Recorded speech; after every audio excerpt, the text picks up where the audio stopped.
Cadmon's hymn is the oldest extant English poem that we have, and it's basically a prayer or a song of praise. It was written in Old English or Anglo-Saxon sometime between 650 to 680. And I just wanted to do a close reading of this as really the oldest English poem we have, and this is a translation by John Pope. The story of Cadmon is told by the Venerable Bede in his Ecclesiastical History of England, and he talks about how Bede was a farmhand who worked at a monastery at Whitby, and he was brought into the community of monks because of his power to sing. But he was previously not able to sing. He was kind of shy. He had no voice for singing. At the feasts, when the farmers would gather on special feast days, perhaps, they would pass around the lyre, and each man would sing, and by the time it got to Cadmon's turn, he would stretch, well, it's getting late, I'm going to go to bed, and he would leave so he wouldn't have to take a turn singing. Well, one night, he's lying in bed, and he dreams someone comes to him and says, "Cadmon, sing me something." And this encounter was very profound. He answers back, I cannot sing. And the person said, "Sing about creation." And this is the song that Cadmon began to sing. No sjolen hergian, heo fondriches werd, meo totus mechta, and his morgethank, where kwulda ferer, swahi wondra gewes, etche dritten, or onstialda, hi sheop, the elde biernum, helfon to hrofa, heilig skupend, va mitten gerd, man kunas werd, etche dritten, after teolda, ferum folden, freya, allmächtig. And you can, of course, see the translation there beneath. Let's begin by marking meter, and I'll talk about how Old English meter works. Typically, Old English organizes its verse accordingly.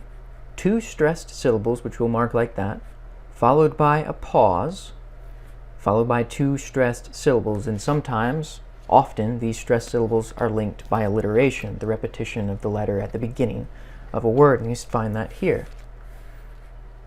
Now I'm approximating where I think that the stress would be. No sjolon hergean, heo fondriches werd, heo fondriches werd. Okay, so there are 2 stressed syllables. This space here represents the caesura or the rest. There's a pause there. No sjolen hergean, heo fondriches werd. Now notice too, we have the alliteration here. Her and heo. Now we must praise, he says. Now it's interesting, the poem itself is a call to prayer. It's a call to praise, a call to worship. And he says, now we, in this translation. I am not an Old English scholar, by the way, so apologies to the real experts here. But just following John Pope's translation, we have, now we must praise, addressing a human collective, we, in which the poet is included. Now we must praise. And it would make sense perhaps if the stress is actually on nu. Now there is an urgency about this poem. Nu sjolon hergean. Now we must praise. Who? Heo fondriches werd. Werd, guardian, heaven kingdoms, guardian, beautiful epithet for God. Meotoldis mechta, the measurer's might. Here's another word for God, meotoldis, the measurer's might. So God is a guardian in heaven, according to this poem, a measurer. So the Creator here is a guard of creation. He's a measurer of creation. And his mind plans, this is the object of praise, his thought, mind plans, morgethank, which is a kenning, which is one of the most delightful things about Old English verse that you can find. They're these compound nouns that are figurative descriptions of something in the world or in the non-human world, such as the supernatural. Here, mind plans, the thoughts of God. What an interesting little kinning here, as it's called. Kinning comes from the word kin, an Old Norse word that means to know. So it's almost like another way of knowing, another way of understanding the mind plans. And not only his thought, not only his might, the work of the glory Father, here again is another kinning describing God. Were wulde Fader. Fader, of course, you can still hear the modern English in that. Father. Wulde Fader, I should say. Swahi wundre je weis. When he of wonders, every one, eche drichten. This will be repeated again. Eternal Lord, or onstierde. Established the beginning. And here we come to the end of the first period, the first since unit. The poem is in a way a diptych. It's got one half here where it's the call to praise. Who is praising? We. What is being praised? God, his might, his thought, and his works. And for his works, when he of wonders every one, the beginning established.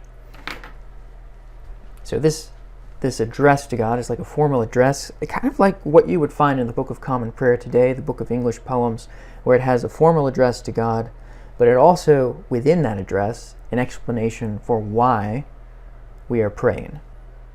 Established the beginning. Here comes the next line. He are sheop. He first created. Now, sheop is very similar to that word shop, which means a poet, in the sense that a poet was a shop, a small creator. And this is speaking of God. He ares sheop, elde biernum, for men's sons. Heofon to hrofa. Heaven, you can still hear the modern English there. Heaven and heofon to hrofa. Built heaven as a roof. So now he's describing the fashioning of earth. Fa mitten geert. You notice too how this is being linked with alliteration all throughout again. Reaching across the caesura as it often does. Even here with wulder and wundra. The sounds are being echoed and mirrored here. Va mitten geert. Moncunis weird. Here again we have this word weird. Heaven kingdom's guardian we had in the first bit. But also, do you see how God and his description, how the poet is describing God first in heaven, but slowly the motion is bringing him down. Not only heaven's guardian, but mankind's guardian. Mancunis weird. In Middle Earth, you might recognize this from J.R.R. Tolkien's fantasy trilogy. This is where he got the idea of Middle Earth. It comes from an Old English way, even North Germanic way of thinking about Earth. Manus Mancunis weird. Mancunis weird. Eche drichten. Here we have this repetition again. Eternal Lord, this is the address that's resounding in the poem. After Teota, afterwards made ferum folden, for men earth. Interesting. Here it's calling back to the society of man, of humankind. Freya almichtig. Here you'll find Aelda, which means men's, but in some later versions of this poem it actually says earth's. So, earth's sons, biernum.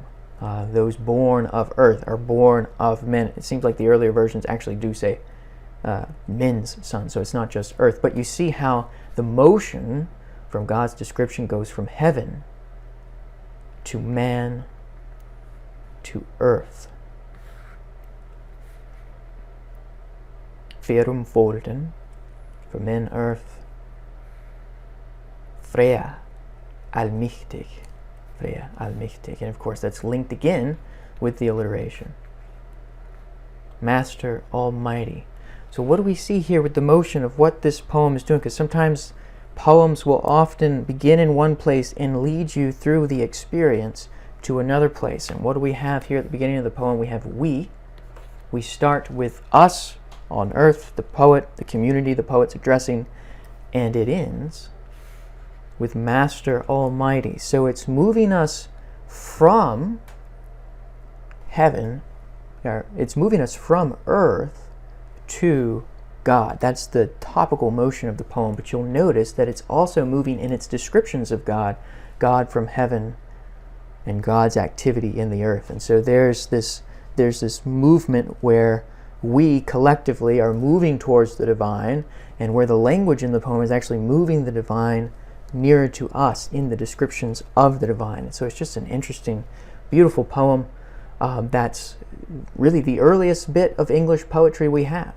And it's significant, I think, because it's not only prayer, but it's also a prayer of gratitude and of praise. And so much of poetry really is about gratitude. It's one of those states that poetry tries to achieve, and often does. So thanks for watching. I hope this was interesting and helpful, and until next time.